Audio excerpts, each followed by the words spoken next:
You're tuned into The Curvy Critic with Carla Renata at Black Hollywood Live, BHL's #1 source for all things cinema. Carla shoots straight from the hip with what's hot and what's not in the box office, the latest film news, and talent from above and below the line. Are you ready? Then let's get into it with your girl right now. This is The Curvy Critic with Carla Renata. I thought this was a very fascinating series, docu-series, so to speak, because it puts a different spin on that old adage, home is where the heart is. And I particularly loved the way that you took the artists, because I call them artists, anybody that can build a greenhouse on top of a home, I'm just saying. That's an artist. Right. That's an artist. Interested to know where the concept for this came from and how you went about finding the subjects that you found to do the series. Yeah. The idea, and I wasn't there at the very beginning, so I have to give that credit to Matt Weaver and Joe Poulin. They're the show creators. But basically the idea was some of those folks came from Chef's Table, which was, this wasn't intended to imitate Chef's Table, but some of the creators were involved with this. And there was this idea of, could we do a show about homes that are really innovative, but also defined by not wanting it to be lifestyles of the rich and famous or just cribs or, which are great. It's totally different thing. And this idea of innovation and really just like in the mind, it's like maybe you say home is where the heart is. It's also where the mind is. And like, if you can live innovatively, it has a huge effect on you and your life and your family and just how you go about your day and everything. And so I think that the original idea was, let's find homes all around the world that are really different ideas. And they don't even have to be new. Some of these homes are 10 years old. They were built a while ago. Oh. But the idea being, are they innovative? Is there something completely different and new and important in their idea that anybody can take from?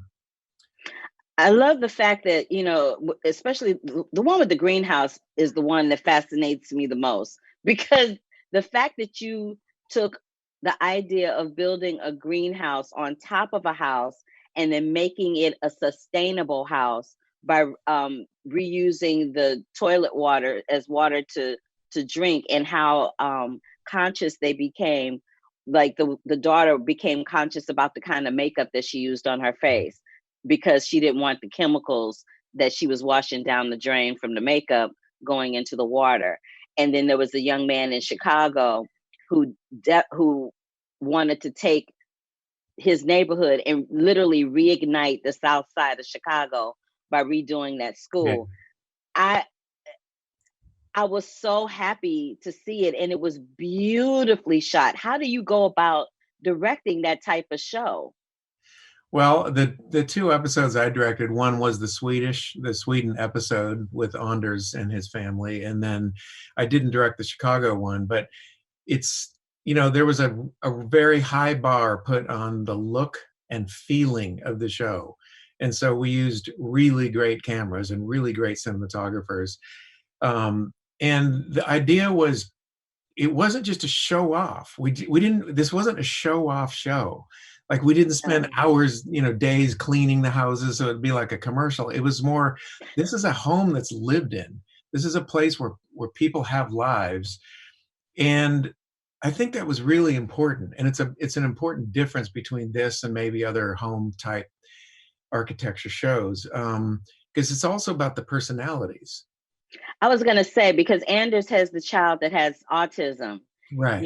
And so having a child, and it broke my heart when he was talking about how, when a man has a son, they envision and imagine and dream all these things that they're going to be able to do with their son, going fishing and playing ball and all these. And when you have a child that's autistic, those dreams kind of go away, and you have to build a new sort of dream. And you guys show them in the water swimming. It was heartbreaking and heartwarming all at the same time. And it just, go ahead. Yeah, well, no, and the effects, really that became quickly the theme of that show was, how does a home heal? Can a home actually heal? And it's not like he doesn't have autism. It didn't somehow eliminate his autism, but it gave him a space. Autistic children are highly sensitive to their environment. And as we began getting more and more into that story, we realized that the family absolutely believes that the home had a huge effect, and still does, on Jonathan's life, the boy who has autism. And I think, and so this whole journey that family went on and building this home, because they're environmentalists, they care a lot about sustainability and the eco-cycle system they have. Which, by the way, they don't drink that water, but it goes into the plants that then they eat. And so, but okay. it is a 100% sustainable system. In other words, they do not need to be on the city sewage grid at all. So it's a radical system. And I think, I guess the takeaway for that I would love to just, the goal isn't that viewers would watch that and say, oh, I'm going to put a greenhouse over my apartment in Brooklyn or whatever. Like, you can't do that, right?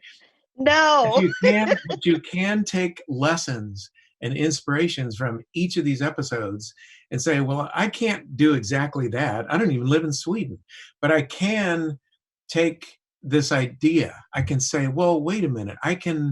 We can have our little garden, even if it's on a balcony. We can do more native plants, or we can do things that are sustainable. Everybody can. And that's my sincere hope. Is the last thing I want is people to watch this and say, oh, I can't do that. Oh, they have money, or oh, they live in some other place that I don't live in. All I want is people to watch this series and go and say to themselves, oh, we can do that little thing. We can actually do something that those people did. And it might heal our family, or might help our family, or it might just give us a better life. And we know it'll give the world a better life, not to overstate it, but we need that. We need these ideas.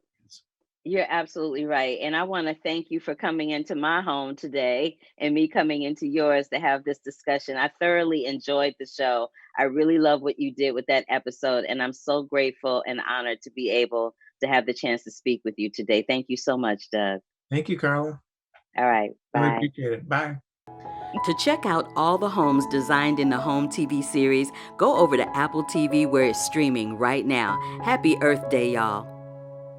To keep up with the Curvy Critic, like our page here, click that subscribe button, and click that bell for notifications. Love, peace, and hair grease, y'all.